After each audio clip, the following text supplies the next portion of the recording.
The world has seen its fair share of audacious scammers, but few can rival the brazenness and ingenuity of a man who managed to sell a non-existent airport.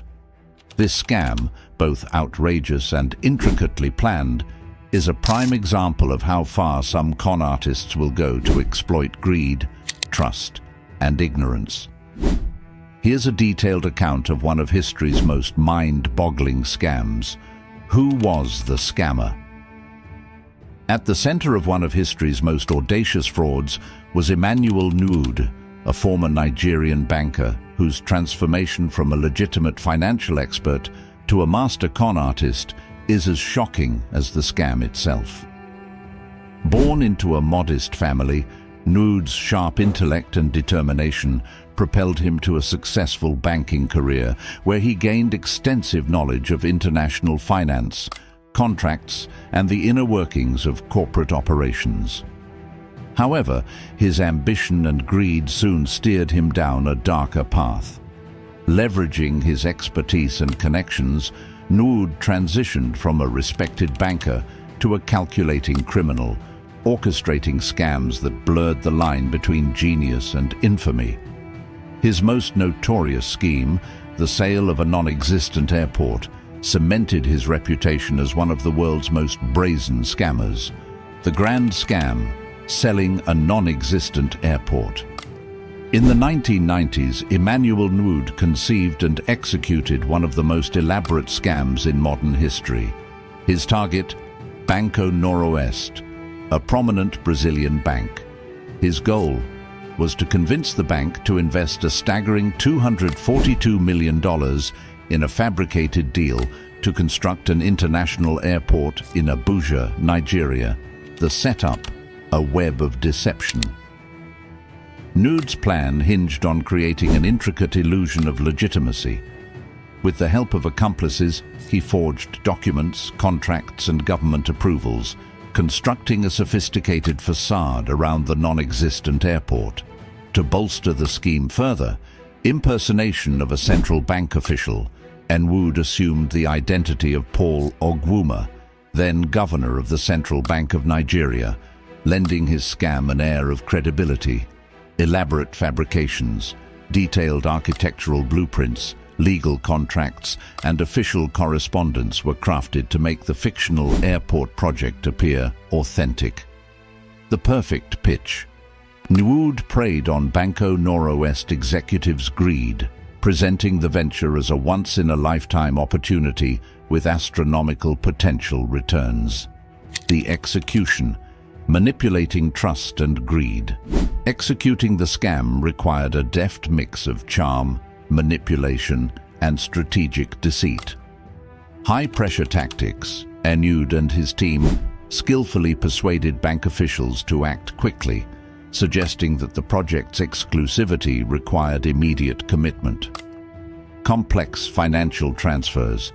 To further obscure the truth, the payments were labeled as fees, deposits, and consultancy charges. This prevented Banco Noroeste from easily identifying the fraud. The payout, an astonishing heist. Between 1995 and 1998, Banco Noroeste transferred approximately $242 million into accounts controlled by Nwood and his network. The bank, blinded by the promise of massive profits, failed to conduct proper due diligence or verify the legitimacy of the project. This meticulously planned scam not only highlighted Nwood's ability to manipulate powerful institutions, but also exposed vulnerabilities in global financial systems at the time. His ability to combine confidence, deception, and financial acumen made the sale of a non-existent airport one of the boldest scams in history. The downfall. Emmanuel Nwood's meticulously crafted scam began to fall apart in 1997 when Banco Noroeste was acquired by Santander, a Spanish banking giant. During the acquisition, Santander conducted a routine audit of Banco Noroeste's accounts. What should have been a straightforward review uncovered massive financial discrepancies tied to the non-existent airport project. The fabricated deal immediately raised red flags, sparking further investigation. The sheer scale of the missing funds and the implausibility of the airport project drew international scrutiny, leading to a high-profile investigation involving multiple countries and agencies. The legal battle, a landmark anti-corruption case. In 2004, after years of investigative work, Emmanuel Nwood and his network of accomplices were arrested and prosecuted by Nigeria's newly established Economic and Financial Crimes Commission, EFCC. The trial marked a turning point in Nigeria's battle against corruption and financial fraud. Key moments in the case. A historic conviction. Nwood faced charges of fraud, forgery, and conspiracy. In a bid to reduce his sentence, he pleaded guilty to 29 counts. He was sentenced to 5 years in prison and ordered to forfeit his vast wealth, including luxury properties, cars, and bank accounts, all of which were traced back to the scam. Massive asset recovery. The EFCC seized and liquidated assets worth millions of dollars. Out of the $242 million stolen, $167 million was recovered and returned to Banco Noroeste, setting a precedent for restitution in international fraud cases. Media frenzy. The trial captivated global audiences, not only because of the scale of the scam, but also because it highlighted systemic corruption and loopholes in international banking practices. A case with far-reaching consequences. Nwood's conviction was a significant victory for anti-corruption advocates. The case exposed financial vulnerabilities. It revealed the ease with which global banking systems could be exploited by sophisticated criminals. Boosted anti-corruption efforts. The success of the EFCC in prosecuting Nwood legitimized the agency's role and encouraged other nations to strengthen their financial oversight, signaled a shift in Nigeria's image. The case underscored Nigeria's commitment to addressing corruption and rebuilding trust in its financial sector. Although Nwood served his sentence, his notoriety remains a cautionary tale of unchecked greed, reminding the world of the potential for audacious scams when oversight fails. The impact. The ripple effects of Emmanuel Nwood's audacious scam were profound, affecting not only his victims, but also the global perception of fraud and corruption in financial systems.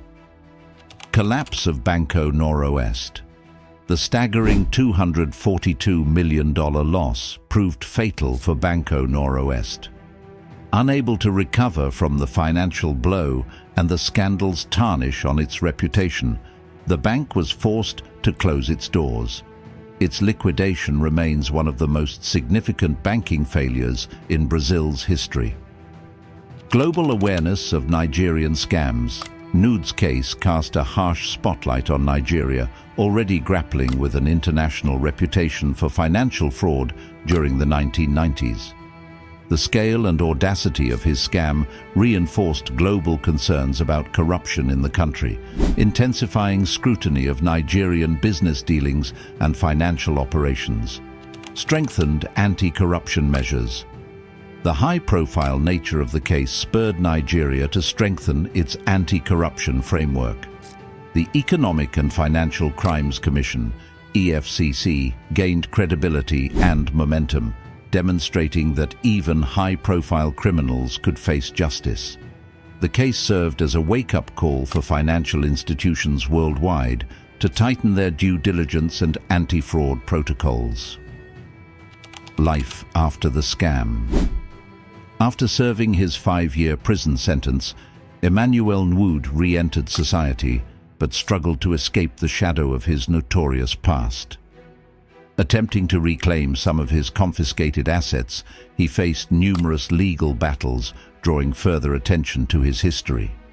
In 2016, Nwood's name reappeared in headlines when he was implicated in a violent land dispute in his community.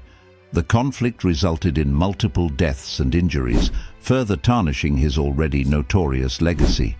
This incident reinforced the perception that Nwood's inclination for manipulation and conflict extended beyond financial fraud. Lessons from the scam. Emmanuel Nwood's story is a cautionary tale with lessons that resonate across industries and borders. Due diligence is crucial. The failure of Banco Noroeste to properly investigate Nwood's claims underscores the importance of thorough vetting in financial transactions. Trust without verification can lead to catastrophic losses. Beware of deals.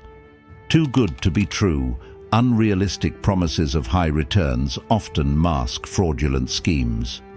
Both Nwood's ability to exploit greed and the bank's willingness to overlook red flags were key factors in the scam's success. The cost of greed. At its core, Nwood's scam was a lesson in unchecked greed, from the con artist's relentless ambition to the bank's eagerness for lucrative returns. Both parties paid a high price, one with imprisonment and infamy, the other with financial ruin. Nwood's case remains one of the most extraordinary examples of financial fraud in history, serving as a stark reminder of the vulnerabilities in human and institutional oversight. While his actions left a trail of devastation, they also catalyzed a push for greater transparency, accountability, and vigilance in the global financial landscape. Conclusion. Emmanuel Nwood's audacious scam of selling a non-existent airport remains one of the most bizarre and impactful frauds in history. His ability to manipulate powerful institutions and exploit systemic flaws underscores the need for vigilance and transparency in business dealings. While his story is one of greed and deception, it also highlights the importance of accountability and the relentless pursuit of justice. Enjoyed this? Don't forget to like, comment, and subscribe for more.